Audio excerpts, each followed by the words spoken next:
La truffe est célèbre depuis l'Antiquité, et déjà, à leur époque, Lucullus et Apicius la considéraient comme un présent des dieux. Quant à eux, nos ancêtres les Gaulois l'avaient élevée au rang de richesse culinaire. Sans compter que le chêne était pour eux un arbre divin, et la truffe qui fructifiait à ses pieds, un véritable don du ciel. Chaque hiver, de décembre à mars, l'incomparable truffe noire, la Tuber melanosporum, refait parler d'elle sur la planète truffière, où elle vit et se développe mystérieusement sous terre, en symbiose avec les racines d'un arbre mycorhizé, principalement le chêne dit truffier.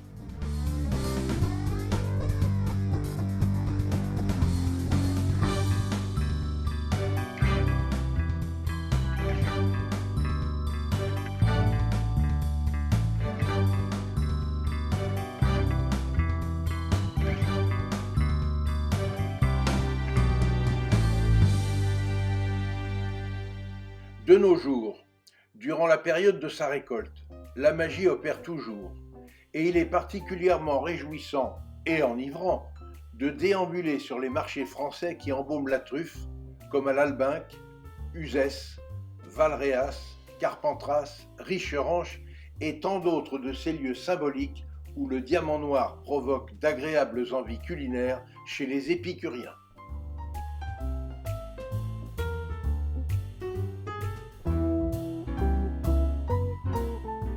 Bonjour, j'ai le plaisir de vous accueillir aujourd'hui dans la maison Gaillard Truffe à Caussade, une maison mythique depuis 1906.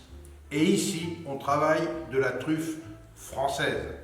Et j'ai le plaisir d'être en compagnie de mon ami Jean-Luc Clamins qui dirige cette maison maintenant depuis des décennies et qui, pour nous, pour le magazine Gourmandise et pour Escapades et Découvertes TV, tenez-vous bien, a rassemblé cette magnifique sélection de 19 terroirs de truffes noires. Évidemment, nous ne parlons que de la Tuber melanosporum, des truffes qui viennent du sud-est de la France, mais c'est à Jean-Luc que je vais céder la parole parce que le maître truffier, le maître des truffes, c'est lui.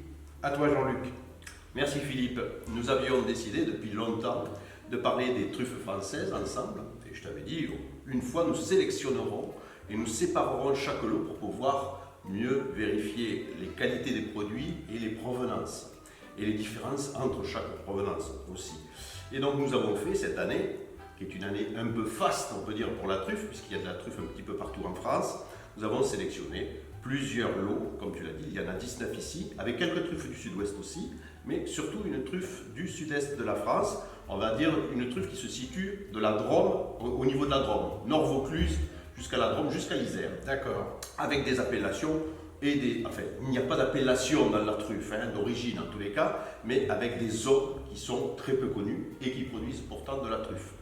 Donc si l'on part, par exemple, je te donne quelques exemples de truffes connues, Richeranche par exemple, que tu connais, nous y sommes allés ensemble il y a Tout à fait. il y a plus de 10 ans. Voilà. Tu as Vincent, qui n'est pas très loin. Tu as, donc là, nous sommes dans l'enclave des Papes. Donc nous sommes dans la partie du Vaucluse qui est incluse dans la Drôme. Et ensuite, on remonte ensuite, tu as Cré, tu as toutes les truffes que l'on peut admirer, que ce soit Monteil, que ce soit... Mais là, on serait dans celle dont tu me parles, nous serions dans quel département à ce moment-là? Alors là, nous sommes dans le département de la Drôme. Il y a la Drôme provençale, dont on a parlé, il y a la Drôme des Collines, qui est un peu plus haut, et qui est la truffe de Romans, qui est assez connue, que l'on voit ici, avec ses différentes qualités. On a quand même quelques truffes du Gard, on a devant de la truffe du Périgord aussi, ça c'est de notre côté, on a de la truffe du Lot, de la truffe d'Aveyron aussi, on a de la truffe de l'Ardèche, du Vercors, enfin, tu vois, c'est un ensemble de truffes qui sont toutes magnifiques, qui ont toutes leurs qualités et leurs petites différences. On les a photographiées ensemble, si tu te souviens bien, en terre, et nous les avons maintenant lavées, canifées, vérifiées pour pouvoir les présenter et voir les différentes qualités.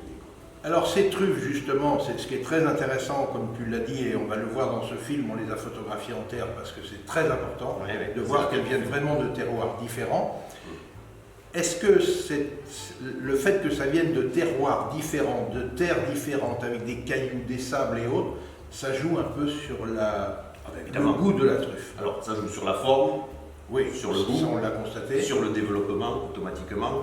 Il faut des terres évidemment calcaires, mais aussi riches, qui soient au niveau organique assez riches pour pouvoir qu'il y ait un développement. Et puis ensuite, bon, vous avez des truffes qui se développent. Nous en avons quelques-unes qui sont sauvages, parce qu'aujourd'hui la truffe, on parle de trufficulture. Donc c'est une truffe qui est effectivement, c'est une culture développée. Mais il reste évidemment des truffes sauvages, un peu plus biscornues, comme tu peux le voir. Donc elle est plus dans des terres plus caillouteuses, moins travaillées, moins souples, et donc elle se développe moins bien. Les truffes que nous avons ici, est-ce que majoritairement elles sont issues de chênes truffiers, de chênes, puisqu'il y a deux principaux arbres, hein, le chêne et le noisetier mycorhizé? Oui, oui. Non, là maintenant, alors le noisetier a été quasiment abandonné, même s'il reste toujours des noisetiers qui produisent de la truffe. Mais maintenant, on plante évidemment du chêne vert mycorhizé, dans ces régions-là surtout. Hein. C'est chêne pubescent et chêne vert, bon, avec quelques variétés avoisinantes, mais c'est surtout quand même du chêne qui donne, que ce soit en France, en Espagne, en Italie, c'est le chêne qui a pris le pas sur le noisetier. J'ai noté ce que tu as dit tout à l'heure au début de notre propos. Nous sommes en fin 2021, là, nous sommes le 12 janvier 2022. Ouais. Nous sommes dans une année faste pour la truffe Natuber melanosporum. Oui, une année faste, peut-être pas au niveau des quantités générales, mais parce que toutes les régions ont un peu de truffe. Toutes les régions qui ont été arrosées pendant l'été et l'automne 2021 ont eu des truffes. Arrosées naturellement. Hein. Arrosées naturellement. Mais les truffières sont aussi arrosées. Les gens qui mènent leur truffière, qui mènent leur culture, arrosent les truffières. Donc ce n'est pas une irrigation, c'est une aspersion, bref, peu importe. Ils apportent de l'eau. Mais ça ne suffit pas. Là, en l'occurrence pour cette année, c'est parce que nous avons eu des pluies assez régulières sur à peu près toutes les régions que nous avons de la truffe un peu partout. Notamment au mois d'août. Hein. Évidemment, le mois d'août comme d'habitude. Très important. Voilà, il faut passer l'été. Et l'automne aussi. Hein. Tu sais que septembre est un mois très difficile pour la truffe, parce que c'est un mois très sec normalement. Et c'est là où la truffe normalement se développe en taille. Et si elle n'a pas d'apport... On va découvrir toutes ces truffes en détail, parce que c'est quand même extraordinaire d'avoir pu rassembler ces 19 terroirs aujourd'hui. C'est vrai, c'est vrai. Merci beaucoup de ton accueil, Jean-Luc. Merci à toi.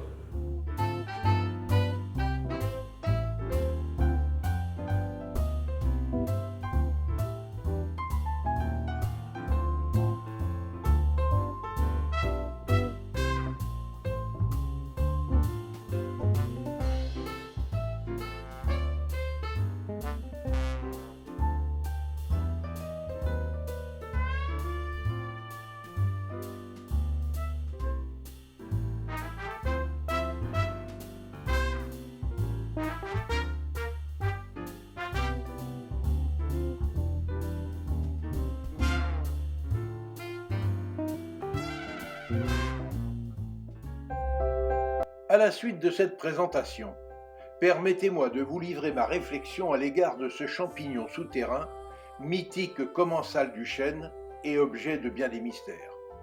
Tout d'abord, voulez-vous me dire à quoi sert la truffe si on ne la mange pas? En effet, avec leur esprit malicieux, les dieux ne nous l'ont pas offerte sur un plateau, puisqu'il faut en premier lieu imaginer sa possible présence sous terre, ensuite la trouver là où elle est enfouie comme un trésor, et enfin pouvoir l'accommoder tout en lui préservant son arôme aussi incomparable que volatile.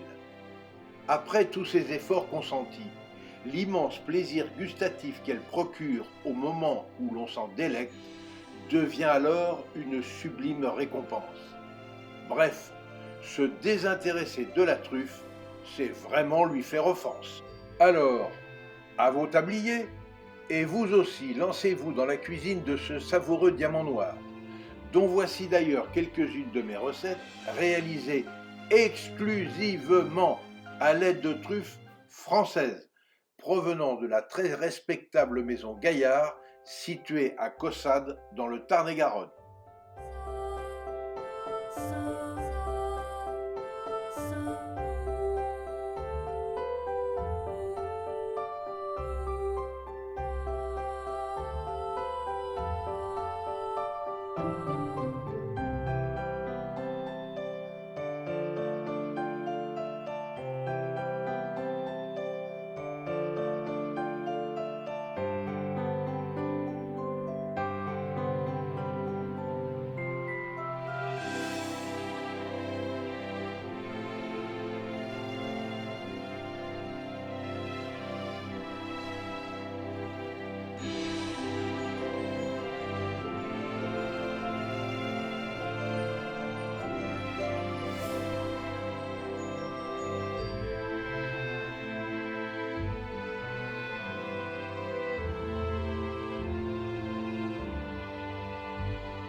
Je précise que la quantité de truffes par assiette est, bien évidemment, selon le goût de chacun, mais à partir de 10 à 15 grammes par personne.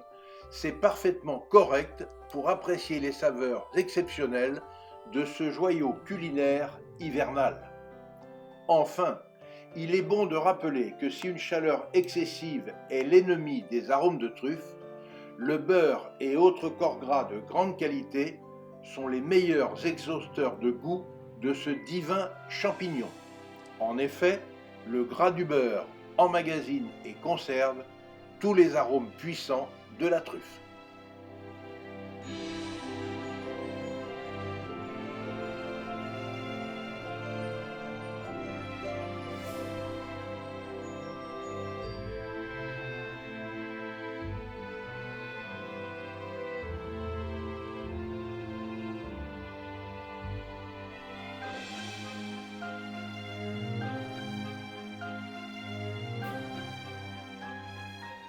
Pour conclure, je ne peux résister au plaisir de citer Edmond et Jules de Goncourt, qui eurent en leur temps ces mots particulièrement cocasses. Pensez qu'on ne sait pas le nom du premier cochon qui a trouvé une truffe. Enfin, et n'oubliez pas, pour suivre facilement mes recettes et nos reportages, abonnez-vous à notre chaîne Escapades et Découvertes TV, c'est gratuit.